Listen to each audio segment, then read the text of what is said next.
What do you want to be? Every week, the Mickey Mouse Club travels across the country to let you experience what you want to be.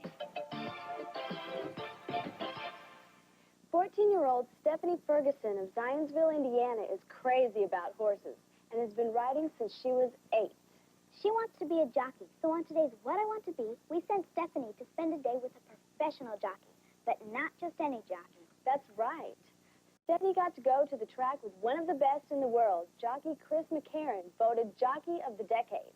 Here are Stephanie and Chris at Santa Anita Racetrack in Arcadia, California. Watch.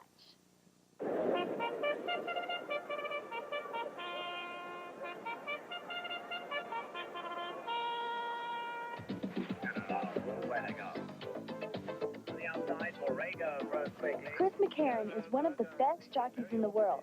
He's won the Kentucky Derby, the Preakness, and the Belmont, and he was named Jockey of the Decade in the 80s.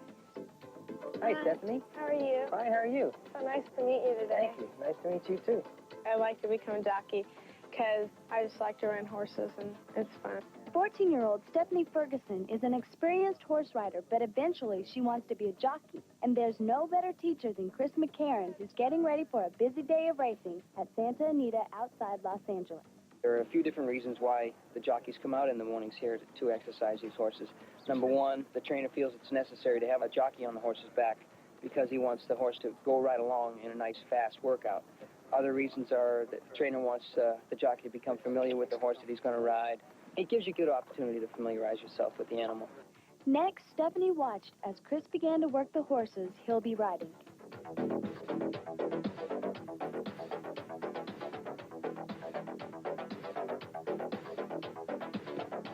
Now it was Stephanie's turn to mount a horse and join Chris as he spoke to her about what it takes to become a professional jockey. I would say the most important thing is, like any gifted athlete, like any gifted individual, you have to be blessed with God-given talent. I think you have to have good athletic ability, you have to have good coordination, good balance, a good sense of timing.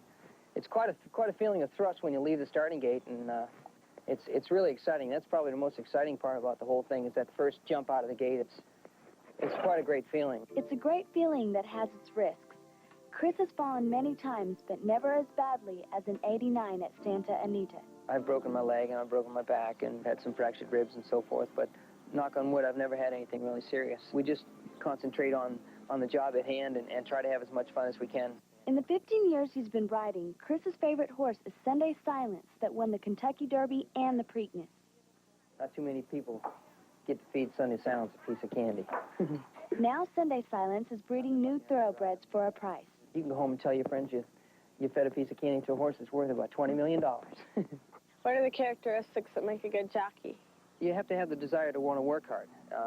It takes a lot of hard work getting up there early in the morning and spending a lot of hours at the track, and no fear at all. You have to be pretty gutsy, I think, to be able to get out there and hang on going 35 miles an hour with a bunch of commotion going on around you all the time.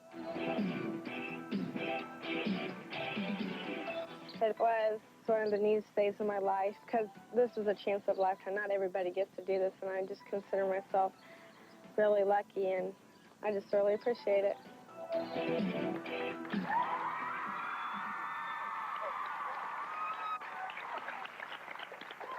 Being a jockey is definitely a fast-paced profession. If there's something you'd like to be or see, write us at What I Want to Be, Mickey Mouse Club, Disney MGM Studios, P.O. Box 10200, Lake Buena Vista, Florida, 32830. And be sure to include your name, address, and telephone number.